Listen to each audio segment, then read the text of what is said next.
with some sort of device to drive the head of the bolt, and we'll get oil pressure in here so that all the bearings have got a lube before we even attempt to turn it over. Yeah, that's a good idea. Yeah. Right, so I've already airlined and loved this and polished it, and just lowering very gently so not to nick any of the bearings. Hopefully it will go around nicely.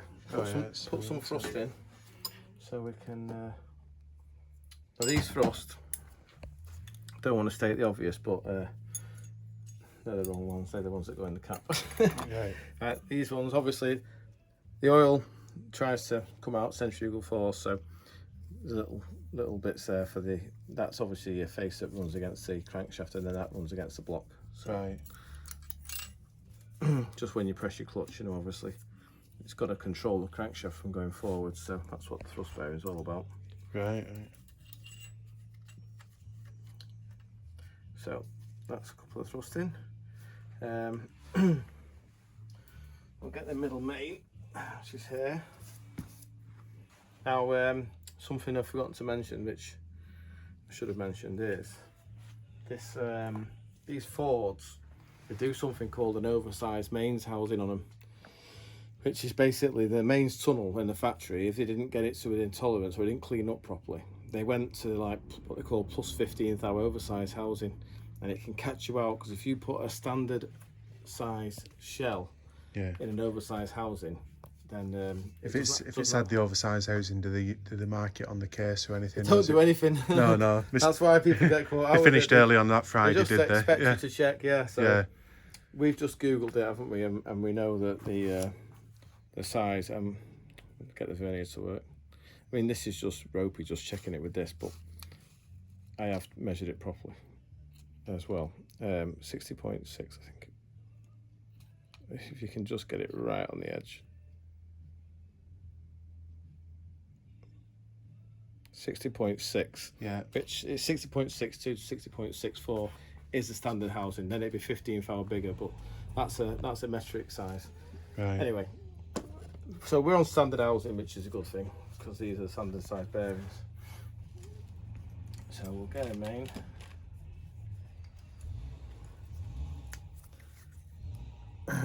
And when I find the lube. Don't forget the lube. Right, thanks for that, mate. Right, obviously thrust, that's a little locating tab, then you can see it there.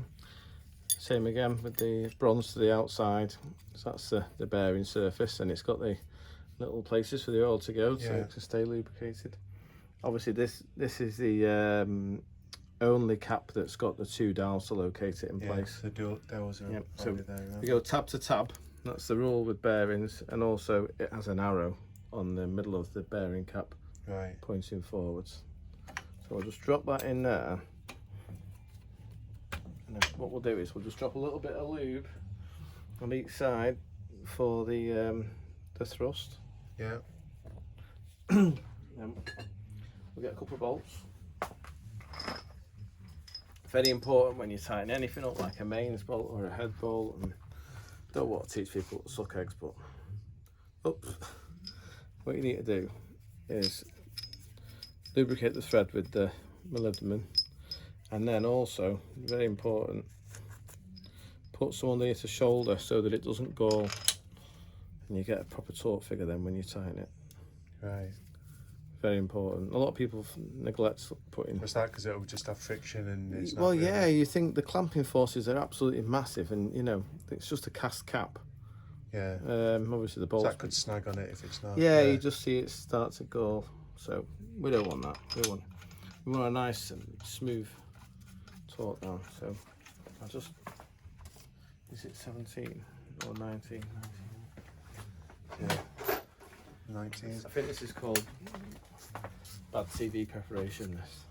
Hey, it's real. That's what it's about, isn't it? That's why we're thinking back why we decided to do this, because you can sort of do all the googling you want and asking people, and everyone knows someone who's thinks they've done one of these or something. So hopefully this, you know, we're not kind of trying to to No, tread on Ed's shoes or we're not anything. dressing up But for the job, are we? no, no. What I was going to say is, whenever you tighten the mains down, always keep the crankshaft moving.